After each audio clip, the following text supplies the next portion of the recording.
The internet rumor mill has been all abuzz the past month or so, with rumors surrounding the inevitable PlayStation 5. This shouldn't be terribly surprising to anyone who pays attention to the cycles and timelines of console releases and how the gaming community reacts to them. It's pretty typical for rumors about new consoles to start swirling around once we're a few years into a generation and the current hardware starts to show its age. Some of the rumors will have a grain of truth to them, and most won't. Now that we are several years into the generation of the PlayStation 4 and the appetite for native 4K resolution and 60 frames per second gaming is becoming more and more normalized, it's only natural that speculation about the PlayStation 5 would start to gain some traction. Among the slew of rumors and speculations floating around in the internet ethos lately is that Sony is planning on launching the PlayStation 5 this year in 2018. Largely, it's pretty well understood how preposterous that is. All you really need to do is look at the debacle that was the launch of the Sega Saturn to learn why suddenly launching a console with a small lead-up time is a very bad idea. But aside from that, not only should we not expect a PS5 anytime terribly soon, but I'm here to tell you that we just plain don't need one. We don't need it now, we don't need it next year, and we probably don't need it anytime in the immediate future. First of all, and most obviously, PlayStation 4 is still selling like hotcakes. This generation has been a phenomenal success for Sony as a company, and there's just no logical reason to mess with what they have going on right now or anytime soon. If the "don't fix what ain't broken" mantra has ever applied to anything, then it's this. Sony is wise to not mess with their momentum by releasing another piece of hardware after the PS4 Pro for at least a few years. The PS4 is currently on track to outsell the PS1 and possibly even approach PS2 numbers eventually, and a launch of the PlayStation 5 in the near future wouldn't necessarily mess that up, but it would throw a monkey wrench into Sony's well-oiled machine that is currently humming along nicely with the PS4 and PS4 Pro. So there's just no logical reason to do that until either the PS4 sales taper off or some other unforeseen element comes into play that changes the market, and currently there just are no signs of either of those things happening this year or next. So far, the pattern we can observe of the PS4 sales is nothing but good. It's outsold the Xbox One 2-1 on a regular basis, sometimes 3-1 in certain territories, and only really has monthly competition from Nintendo Switch on occasion. This is a fantastic place for Sony to be financially, and they're going to want to squeeze as much value out of this momentum as possible, which would be made significantly more difficult if the PS5 were to suddenly come out this year, or next. So on that front, a PS5 would make no sense for the near future. Monetary and business aspects aside, fans just aren't asking for PlayStation 5 yet, at least not in the amounts that Sony would need to be concerned with anyway. There's always a segment of any fan base that's never quite satisfied, especially in the gaming community, but overall, PlayStation gamers are still pretty happy with what first-party exclusives like Uncharted 4, Horizon Zero Dawn, and God of War are pulling off, and for good reason. These games are recent, and they are still considered near pinnacle examples of what games can do, even by PC gamer standards, who theoretically have a much higher ceiling of what they can experience than a console gamer. On top of that, we still have games that are planned and likely planned to release on the PS4, like Detroit Become Human, Death Stranding, The Last of Us Part 2, Ghost of Tsushima, and these titles will probably squeeze even more out of the console than we've seen so far, extending the lifespan and further adding to the already long list of reasons to own the system. Third-party games like Far Cry 5 and Star Wars Battlefront 2 are still running great on the system as well, and that also says something about the longevity of the system. Usually a good indicator of the end of a console generation is when these third-party games start to struggle to run on the hardware, and currently we're not really seeing that in any kind of massive broad way on the PS4 yet. Finally,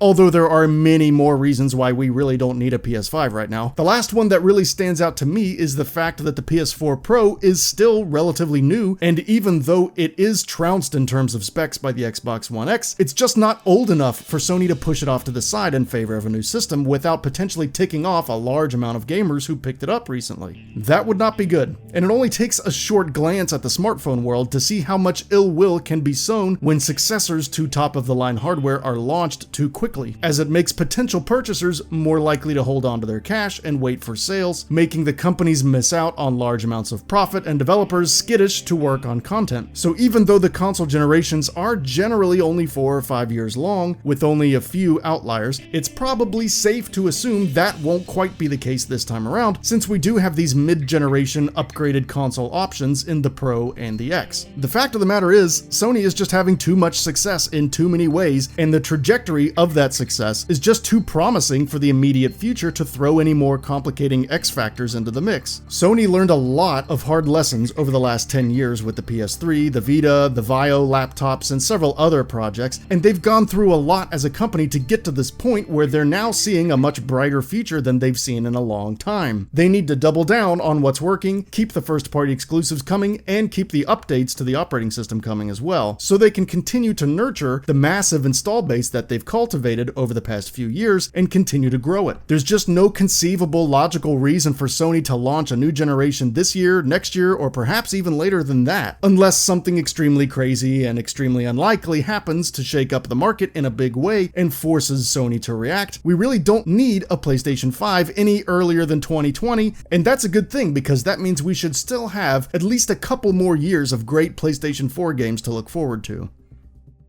And that about does it for this video. If you enjoyed what you watched and want to see more from GamingBolt, you can always hit that subscribe button and turn on the bell icon next to it. That way you will never miss any of our videos.